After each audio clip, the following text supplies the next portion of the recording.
मंत्रिपरिषद में मेरे साथी सुकांत मजमूदार जी, यहां उपस्थित गृह सचिव और नॉर्थ ईस्ट के सभी राज्यों से पधारे हुए मुख्यमंत्रीगण, राज्यपालगण और सभी राज्यों के प्रमुख अधिकारीगण, आप सभी का मैं 72वीं संपूर्ण बैठक में स्वागत करता हूं। एक प्रकार से 10 साल नॉर्थ ईस्ट के लिए बहुत महत्वपूर्ण रहे हैं और नॉर्थ ईस्ट को जिस प्रकार से प्रधानमंत्री जी ने इस 10 साल में न केवल देश, पूरी दुनिया के फोकस पर लाकर खड़ा कर दिया, ये नॉर्थ ईस्ट के लिए युग परिवर्तनकारी मौका है। नॉर्थ ईस्ट बहुत समय से दिल्ली के लिए सिर्फ भाषणों का मुद्दा रहता था। प्रधानमंत्री जी ने अपने विजन से, अपने संवेदनशीलता के कारण नॉर्थ ईस्ट को विकास के फोकस में लाकर रख लिया। एक और तो इस 10 साल में नॉर्थ ईस्ट के अंदर अभूतपूर्व इंफ्रास्ट्रक्चर के विकास के कारण दूरी कम करने का काम हुआ है और दूसरी ओर नॉर्थ ईस्ट के लोगों की दिल्ली से दिल की दूरी को भी कम करने का काम माननीय प्रधानमंत्री जी ने किया है। क्योंकि एक बार जब प्रधानमंत्री जी स्वयं नॉर्थ ईस्ट को प्रमुखता दिए तो अपने आप पूरे केंद्र सरकार की प्रमुखता नॉर्थ ईस्ट की तरफ आगे बढ़ गई और आज हमारा नॉर्थ ईस्ट अनेक प्रकार की विविधताओं के बावजूद विकास के रास्ते पर चल पड़ा है। 10 साल पहले नॉर्थ ईस्ट के 200 से ज्यादा अधिक जनजातीय समूह, 195 से ज्यादा बोलियां, ये हमारे लिए एक दृष्टि से वीकनेस बनकर अलग अलग विवादों का कारण बनी हुई थी। आज 10 साल के बाद पीछे मुड़कर देखते हैं तो वही वीकनेस को हमारी ताकत में, स्ट्रेंथ में बदलने का काम प्रधानमंत्री जी ने किया है।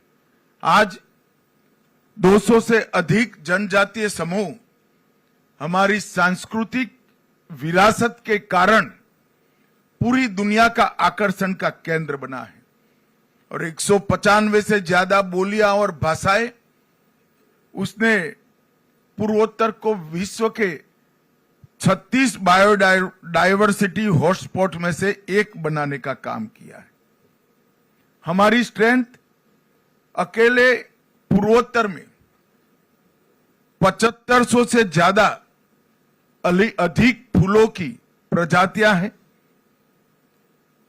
और कई प्रकार के अलभ्य, वन्य और पानीजन्य प्रजातियों का ये हमारा उत्कृष्ट स्थान है। ये सारी चीजों को संजोकर एक टूरिस्ट डेस्टिनेशन बनाने का बहुत महत्वपूर्ण प्रयास इस 10 साल में हुआ है। परंतु सबसे बड़ा काम हुआ है तो नॉर्थ ईस्ट के अंदर शांति प्रस्तापित करने का काम ये 10 साल के अंदर हुआ है। मैं बाद में इसमें डिटेल बताऊंगा, परंतु 20 से ज्यादा समझौते कर 9000 से ज्यादा हाथ में हथियार लिए युवाओं को सरेंडर कर मेन स्ट्रीम में शामिल कर नॉर्थ ईस्ट के अंदर शांति प्रस्तापित हुई, जो हर प्रकार के विकास की नींव बनी है। और अभी अभी प्रधानमंत्री जी अष्टलक्ष्मी कंसेप्ट को एक और ताकत देने के लिए दिल्ली के कार्यक्रम में गए और अब ये अष्टलक्ष्मी कंसेप्ट पूरी दुनिया, पूरा देश स्वीकार कर रही है। मैं आज सभी मुख्यमंत्रियों को भी कहना चाहता हूं कि पूरा देश चाहता है कि नॉर्थ ईस्ट का हर व्यक्ति समृद्ध बने, नॉर्थ ईस्ट का हर राज्य समृद्ध बने और उत्तर प्रदेश से कई गुना बड़ा हमारे भूभाग देश के विकास में योगदान करता रहे। एक प्रकार से इतनी सारी डाइवर्सिटी के साथ विकास के रास्ते पर आगे बढ़ने के लिए सभी प्रकार की मूल संरचनाएं खड़ा करने का काम ये 10 साल में हुआ है। अब समय आ गया है कि नींव पर एक बुलंद, मजबूत और समावेशी विकास की आगे बढ़ने का काम हमें करना है। पूर्वोत्तर के विकास की गति बढ़ाकर पूर्वोत्तर को शेष भारत के बरोबर लाना, ये भारतीय जनता पार्टी की नरेंद्र मोदी सरकार का लक्ष्य है। केंद्र में जब जब भारतीय जनता पार्टी की सरकार आई, नॉर्थ ईस्ट को प्रायोरिटी देने की शुरुआत करी। जब अटल जी की सरकार बनी, तब हमने डोनर मंत्रालय की स्थापना करी और मोदी जी ने पूरी मंत्रिपरिषद को नॉर्थ ईस्ट का रात्रि निवास वाले दौरे करने का आग्रह कर 700 से ज्यादा मंत्रियों ने अब तक रात्रि निवास, 700 दिन से ज्यादा रात्रि निवास यहां पर हुआ है। प्रधानमंत्री स्वयं 65 बार आए हैं और हर बार कोई न कोई तोहफा नॉर्थ ईस्ट के लिए लेकर आए हैं। भारतीय जनता पार्टी की मोदी सरकार ने पूर्वोत्तर की संस्कृति को भी संरक्षित करने के लिए कोई कसर नहीं छोड़ी। सबसे ज्यादा अगर पूर्वोत्तर की भाषाओं को 8वीं अनुसूची में समाने का काम हुआ तो वो भारतीय जनता पार्टी के शासन में हुआ। हमने भी विभिन्न समझौते जो किए, उसमें पूर्वोत्तर की अलग अलग बोलियों को ताकत देना, उसको संजोना और प्राथमिक शिक्षा कम से कम पूर्वोत्तर की भाषा में हो, इसके लिए हमने बड़ा आग्रह रखा है। और मैं मानता हूं कि इससे बहुत बड़ा फायदा हमारी सांस्कृतिक विरासत को संजोकर रखने में होगा। अब समय आ गया है कि $5 ट्रिलियन की अर्थव्यवस्था को पूर्वोत्तर के विकास से एक बिग पुश देने का समय आ गया है और इसके लिए एक्ट ईस्ट, एक्ट फास्ट और एक्ट फर्स्ट, ये तीनों मंत्र जो हमें दिए गए हैं, ये तीनों मंत्र को चरितार्थ करने का काम डोनर मंत्रालय बखूबी कर रहा है, एनईसी भी कर रही है। एनईसी ने अपने 50 वर्षों में आकांक्षाओं, जरूरियातों और चुनौतियों के संभावित समाधानों पर चर्चा करने का एक महत्वपूर्ण मंच बनकर पूर्वोत्तर के विकास की भाग्य रेखा बनने का काम किया है। भारत सरकार और पूर्वोत्तर के छोटे छोटे राज्यों की नीति के बीच में सामंजस्य हो, जिसके कारण विकास नीचे तक पहुंचता है, इसमें एनईसी की बड़ी भूमिका रही है। विकास की योजनाएं तैयार करना, विभिन्न जनजातीय समूहों को विकास के साथ जोड़ना और समग्र क्षेत्र को एक अलग दृष्टिकोण से ऊपर से देखकर समग्र क्षेत्र के विकास का आयोजन, रेखांकित करने का काम पूर्वोत्तर में एनईसी ने किया है।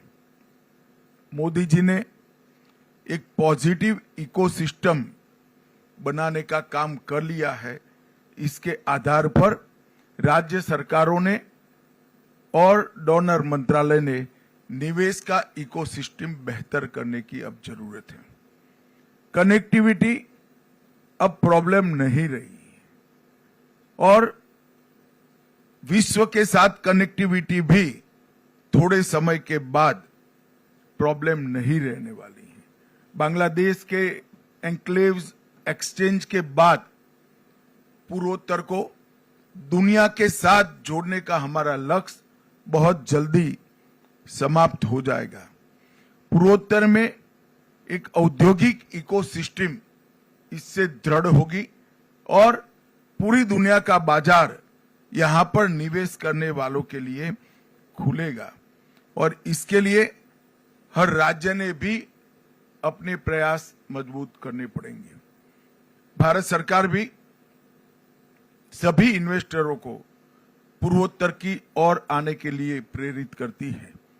अभी केंद्रीय मंत्रिमंडल ने सेमीकंडक्टर और डिस्प्ले विनिर्माण की इकोसिस्टम के विकास के लिए 3 सेमीकंडक्टर यूनिट नॉर्थ ईस्ट में स्थापना करने का निर्णय लिया। इनमें से एक इकाई Tata semiconductor assembly and test private limited लगभग 27,000 करोड़ के इन्वेस्टमेंट से आसाम में आने वाली है। वो अब तक का सबसे बड़ा इन्वेस्टमेंट होने वाला है और इसके साथ साथ 20,000 प्रत्यक्ष रोजगार और 60,000 अप्रत्यक्ष रोजगार खड़े होंगे। इस फ्यूचर पोटेंशियल को ध्यान में रखकर भारत सरकार का शिक्षा विभाग नॉर्थ ईस्ट की यूनिवर्सिटियों के साथ बैठकर इसी प्रकार के शिक्षा से लैस, ज्ञान से लैस युवा तैयार हो, इसके लिए भी कोर्स की निर्मित कर रहा है, जिससे जो जॉब जनरेट होंगे इसका सबसे बड़ा फायदा हमारे नॉर्थ ईस्ट के 8 राज्यों को मिले। ये जो इकाइयां डाउनस्ट्रीम ऑटोमेटिव के साथ साथ इलेक्ट्रॉनिक मैन्युफैक्चरिंग, टेलीकॉम मैन्युफैक्चरिंग और इंडस्ट्रियल मैन्युफैक्चरिंग के लिए भी सहायभूत होगी। और मैं इतना आपको आश्वस्त करना चाहता हूं कि ये एक नई शुरुआत है। नॉर्थ ईस्ट के लिए बहुत जरूरी है कि इंडस्ट्रियल इन्वेस्टमेंट आए, बड़ी बड़ी इकाइयां आए। इसमें कोई आपत्ति नहीं होनी चाहिए, इसका स्वागत करना चाहिए, इसको गति भी देनी चाहिए। परंतु सिर्फ क्षेत्र के और राज्य के विकास से नॉर्थ ईस्ट हमेशा शांत बना नहीं रह सकता। इसके साथ साथ व्यक्ति, गांव और राज्य तीनों के बीच में विकास का सामंजस्य करना पड़ेगा और व्यक्ति के विकास का हमें आयोजन करना है, गांव के विकास का आयोजन करना है। तो इंडस्ट्रियल डेवलपमेंट के साथ साथ इसके पहले की एनईसी की बैठक में मैंने कहा था, दूध, सब्जी, अंडे, मछली और मांस, इसमें स्वावलंबन लाए बगैर हमारे पास कोई चारा नहीं है। यही चीजें हैं, ऑर्गेनिक प्रोडक्ट, दूध, सब्जी, अंडे, मांस, यही चीजें हैं जो व्यक्ति के विकास का कारण बन सकती हैं। और जब तक हर व्यक्ति को हम संपन्न नहीं कर सकते, संपन्न नॉर्थ ईस्ट की कल्पना बेमानी है। हो सकता है राज्य का जीएसडीपी बढ़ा। अब समय आ गया है कि नॉर्थ ईस्ट को भी, नॉर्थ ईस्ट के हर नागरिक को संविधान ने दिए हुए अधिकार मिले, उसकी संपत्ति के रक्षण का अधिकार मिले, इसके सम्मान के संरक्षण का अधिकार मिले और उसके परिवार के संरक्षण का अधिकार मिले, जो ये 3 संहिताओं में है। अब समय आ गया है नॉर्थ ईस्ट के पूरी पुलिस का कल्चर बदलने का, इसकी दिशा बदलने का। यहां शांति हो चुकी है। अब हमारा ध्यान उग्रवादी जुथों के साथ मुठभेड़ की जगह नागरिकों को उनके अधिकार मिले, इसकी और पूरे सभी राज्यों के गृह मंत्रालय का ध्यान डाइवर्ट करना पड़ेगा। इसके लिए नॉर्थ ईस्ट के हर राज्य की पुलिस के अप्रोच के अंदर, ट्रेनिंग के अंदर और फोकस के अंदर, तीनों के अंदर परिवर्तन करने की जरूरत है।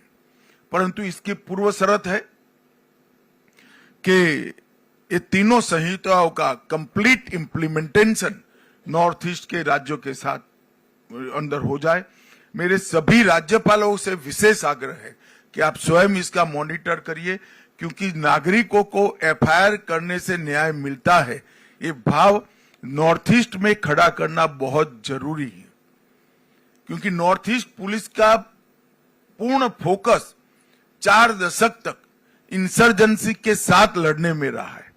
अब इंसर्जेंसी नहीं है, तब नागरिक के अधिकारों को हमने प्रस्थापित करना चाहिए। मैं फिर से रिपीट करना चाहूंगा, पुलिस की ट्रेनिंग, पुलिस का फोकस, ये दोनों हमें बदलना पड़ेगा, तभी जाकर हम संविधान दत्त अधिकार जो पूरे देश के नागरिकों को मिले हैं वो नॉर्थ ईस्ट के नागरिकों को दे पाए। पीएमडीआई अब तक 6600 करोड़ रुपए की योजनाएं हैं। नागालैंड और कुछ योजनाएं एकदम पाइपलाइन में है।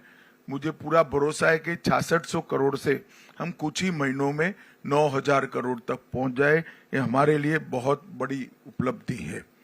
सड़कें, विद्युत परियोजनाएं, शिक्षा परियोजनाएं, स्वास्थ्य परियोजनाएं, खेल का इंफ्रास्ट्रक्चर और टूरिज्म की परियोजनाएं, ये मिलाकर लगभग 111 से ज्यादा परियोजनाओं ने पूर्वोत्तर के विकास के लिए ढेर सारा काम किया है। 14-15 से हमारे बजट में 153% की वृद्धि हुई है। लगभग 22 मिशन से पूरे पूर्वोत्तर को हम समृद्ध बनाने का एक महत्वाकांक्षी लक्ष्य रखे हैं। Mission organic value chain development भी हमने आगे मैंने बताया ऐसे परिपूर्ण करनी पड़ेगी। और कनेक्टिविटी के लिए मैं भारत सरकार की ओर से आपको आश्वस्त करना चाहता हूं, हर प्रकार की सहायता पूर्वोत्तर राज्य को हम करेंगे और उसमें बजट की कोई कमी नहीं। सिर्फ रेल कनेक्टिविटी में 81,000 करोड़ रुपया की योजनाएं अब तक बन चुकी हैं। रोड कनेक्टिविटी में 41,000 की योजनाएं बन चुकी हैं। हवाई अड्डे के 64 रूट नए चालू हुए हैं और अब बाकी जो बचा है काम भी द्रुत गति से 3 साल में समाप्त करने का काम हमने लक्ष्य रखा है। मेरा आग्रह है कि नेसेक का सबसे ज्यादा उपयोग नॉर्थ ईस्ट के राज्यों ने करना चाहिए। नेसेक की स्थापना भी अटल जी के समय में हुई और टेक्नोलॉजी का उपयोग विषम भौगोलिक परिस्थिति में बसे हुए 8 छोटे छोटे राज्यों को जब तक आपके डेवलपमेंट में टेक्नोलॉजी का उपयोग लेकर आप नहीं जाते हैं, डेवलपमेंट का फोकस तय नहीं कर सकते। रास्ते नेचुरल कोर्स में कहां से बनाने से कम अवरोध है, वो हम टेक्नोलॉजी से बहुत अच्छे तरीके से आइडेंटिफाई कर सकते हैं। वो करते हैं तो रास्ते बनाने का बजट कम से कम 30% कम होता है। बाढ़ से हम ग्रस्त हैं, बाढ़ को डाइवर्ट कर बड़े तालाब बनाकर टूरिज्म, एग्रीकल्चर और बाढ़ से बचना तीनों लक्ष्यों को सिद्ध कर सकते हैं। आसाम ने प्रायोगिक स्तर पर 15 बड़े तालाब बनाए हैं। सभी राज्यों ने ये बाढ़ से निजात पाने के लिए और पानी के स्टोरेज के लिए इसका उपयोग करना चाहिए। आसाम के मॉडल को समझना चाहिए। मैं चाहूंगा कि एनईसी भी आसाम के मॉडल को बाकी सारे राज्यों में जहां जहां प्लेन जगह उपलब्ध है वहां पर बड़े तालाब बनाकर टूरिज्म, इरिगेशन, ड्रिंकिंग वाटर और बाढ़ से निजात, ये चारों लक्ष्य को सिद्ध कर सकते हैं। और इसके लिए भी टेक्नोलॉजी का उपयोग महत्वपूर्ण तरीके से हो सकता है। टेक्नोलॉजी के उपयोग से भ्रष्टाचार भी कम होता है और टेक्नोलॉजी से उपयोग से डीबीटी को भी हम आगे ले जा सकते हैं। आज नेसेक की भी मीटिंग है, बहुत सारी चीजें पहले तय हुई हैं। मैं यहाँ आने से पहले देख कर आया हूँ, बहुत अच्छा इम्प्लीमेंटेशन हर राज्यों ने करा है। एक छोड़कर सभी राज्यों के मुख्यमंत्री ने अपनी ऑफिस से ही नेसेक के साथ किसी को जोड़ने का काम किया है। इससे इन कामों को गति मिली है। अंत में मैं इतना ही कहना चाहता हूं, पूर्वोत्तर शांत होना पर्याप्त नहीं है। पूर्वोत्तर को समृद्ध करने का हमारा लक्ष्य होना चाहिए। पूर्वोत्तर शांत और समृद्ध होना भी पर्याप्त नहीं है। पूर्वोत्तर की हमारी विविधता की जो पहचान है, सांस्कृतिक पहचान है, कला की पहचान है, साहित्य की पहचान है और भाषाओं का अस्तित्व, इसको संजो कर रखना न केवल पूर्वोत्तर, पूरे देश के लिए महत्वपूर्ण है। क्योंकि भाषाएं, संस्कृति हमेशा से हमारे देश की बहुत बड़ी धरोहर रही है। मैं आपको विश्वास दिलाता कि मोदी जी के नेतृत्व में मैं, सिंधिया जी और सुकांत मजमूदार जी तीनों आपके एडवोकेट बनकर भारत सरकार में आपकी हर समस्या के लिए खड़े हैं। आप आगे आइए और ये शांत, समृद्ध और सांस्कृतिक विरासत से सभर पूर्वोत्तर को आगे बढ़ाए। और जब 2047 विकसित भारत का लक्ष्य तय होगा, तब मेरी तो मन की एक कल्पना है कि सबसे समृद्ध क्षेत्र अगर कोई हो सकता है तो हमारा पूर्वोत्तर हो सकता है। क्योंकि कुदरत ने आपको बहुत पोटेंशियल दिया है। तो हम सब मिलकर मोदी जी के 2037 के विकसित भारत के लक्ष्य के साथ जुड़े, आगे बढ़े और पूर्वोत्तर को भी आगे बढ़ाए, यही अभ्यर्थना है। वंदे मातरम। भारत माता की जय। माननीय गृह मंत्री एवं उत्तर पूर्वी परिषद के अध्यक्ष श्री अमित शाह जी का मैं बहुत बहुत आभार व्यक्त करती हूं, उनकी बहुमूल्य वक्तव्य सभी के साथ साझा करने के लिए।